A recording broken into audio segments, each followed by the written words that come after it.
सुप्रभात, नमस्कार, पुनः स्वागत है आप सबों का मेरी कक्षा हिंदी साहित्य और संवेदना में। आज की कक्षा में हम अंतरा भाग 2 में संकलित कवि विद्यापति जी द्वारा रचित पद की व्याख्या देखेंगे। इसके पहले 2 वीडियो में मैंने पद संख्या 1 और 2 की व्याख्या आपको बताई। एक और पद रह गया है जिसकी व्याख्या आज हम देखेंगे। यह जो तीसरा और अंतिम पद है, इसमें कवि ने विरहिणी प्रियतमा का दुख भरा चित्र प्रस्तुत किया है। दुख के कारण नायिका के नेत्रों से अश्रुधारा बहे चली जा रही है, जिससे उसके नेत्र खुल भी नहीं पा रहे हैं।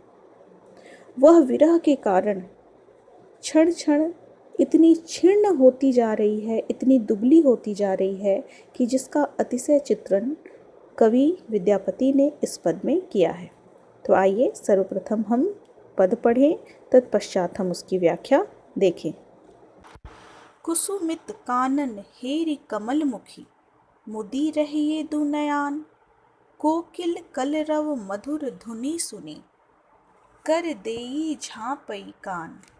माधव सुन सुन वचन हमारा, तुव गुण सुंदरी अति भेल दूबरी। गुनि गुनि प्रेम तुहारा, धरनी धरी धनि कत बेरी बैसई। पुनि तहि उठई न पारा, कातर दीठी करी चौदिस हेरी हेरी। नयन गरए जल धारा, तोहर विरह दिन छन छन तनु छिन। चौदसी चांद समान, भनई विद्यापति शिवसिंह नरपति। लखिमा देई रमान। तो आइए सबसे पहले इसमें कुछ कठिन शब्द हैं, उसके अर्थ को हम समझ लें। जैसे शब्द है कानन। कानन का अर्थ है वन। नयान, नयान अर्थात नयन, नेत्र। झापई, झापई बंद कर देना। सुंदरी, सुंदरी नायिका। गुनी गुनी सोच समझकर। धरनी, धरणी या धरती। धनी का अर्थ है स्त्री। धारी धरकर, पकड़कर।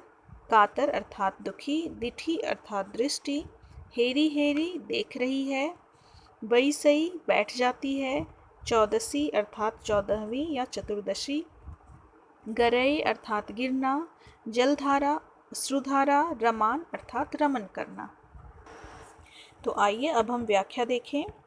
पहले भी आपको मैंने बताया कि इस पद में जो है आप संदर्भ कुछ इस प्रकार लिखिएगा कि इस पद में विरहिणी प्रियतमा का जो दुख भरा चित्र है उसको प्रस्तुत किया गया है कि किस प्रकार नायिका जो है विरह में, नायिका की आंखों से अश्रुधारा बहती चली जा रही है और वह इतनी बह रही है कि नायिका का जो आँख है वो खुल नहीं रहा है और वह विरह में हर पल हर क्षण इतनी छिन्न होती जा रही है, पतली होती जा रही है कि जैसे चतुर्दशी का चांद हो। तो आइए हम व्याख्या देखें। प्रस्तुत पद में राधा की सखियां कृष्ण के समक्ष राधा के विरह का वर्णन कर रही है। वे कृष्ण से कहती हैं कि कमल के समान मुख वाली सुंदर राधा। पहली पंक्ति में है कुसुमित कानन हेरी कमल मुखी।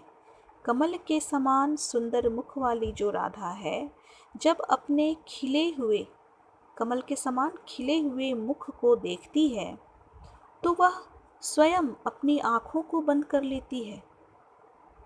आगे सखियाँ कहती हैं कि तथा जब वो कोकिल कलरव मधुर धुनि सुनी, जब वह कोकिल, कोयल और भंवरों की गुंजार सुनती हैं तो वो अपने कानों को बंद कर लेती हैं। वह ऐसा इसलिए करती हैं चूँकि राधा अर्थात नायिका जो है वह विरह में है और विरह में उसे कोई भी चीज़ अच्छी नहीं लगती। तो इस वजह से राधा अपने मुख को भी ढक लेती हैं, अपने आँखों को बंद कर लेती हैं और कानों को भी बंद कर लेती हैं। आगे की पंक्तियों में राधा की जो सखियां हैं वो श्री कृष्ण से कहती हैं कि माधव सुन सुन वचन हमारा, तुअ गुण सुंदरी अति भेल दूबरी। गुनी गुनी प्रेम तोहारा, कि हे माधव, हे कृष्ण, तुम हमारी बात सुनो। तुम्हारे प्रेम में तुम्हें याद कर कर के राधा इतनी कमज़ोर हो गई है, इतनी दुर्बल हो गई है कि जब वह धरती पर बैठती है तो धरती से उठ भी नहीं पाती। आगे वो उदाहरण देते हुए कहती हैं कि कातर दिठी करी चौदिस हेरी हेरी नयन गर ए जल धारा, कि वह जो है अपनी व्याकुल दृष्टि से, राधा अपनी व्याकुल दृष्टि से जब चारों दिशाओं में देखती हैं तो तुम उन्हें कहीं भी नजर नहीं आते। अतः वह यह उम्मीद करती हैं राधा कि तुम कहीं से आ जाओ, परंतु तुम राधा को दिखाई नहीं देते। अतः राधा परेशान हो जाती है, नायिका परेशान हो जाती है और इस अवस्था में वह रोने लगती है, विलाप करने लगती है और उसकी आँखों से जो अश्रु धारा बहते हैं वह इस प्रकार बहते हैं कि राधा के नेत्र भी नहीं खुल पाते।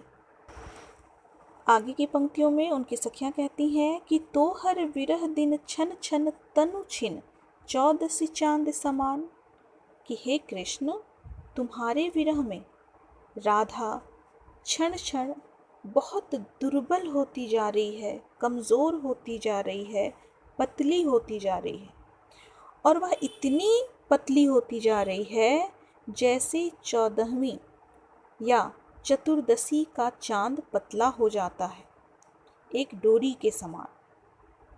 अब आगे विद्यापति कहते हैं कि भनई विद्यापति शिव सिंह नरपति लखिमा देई समान।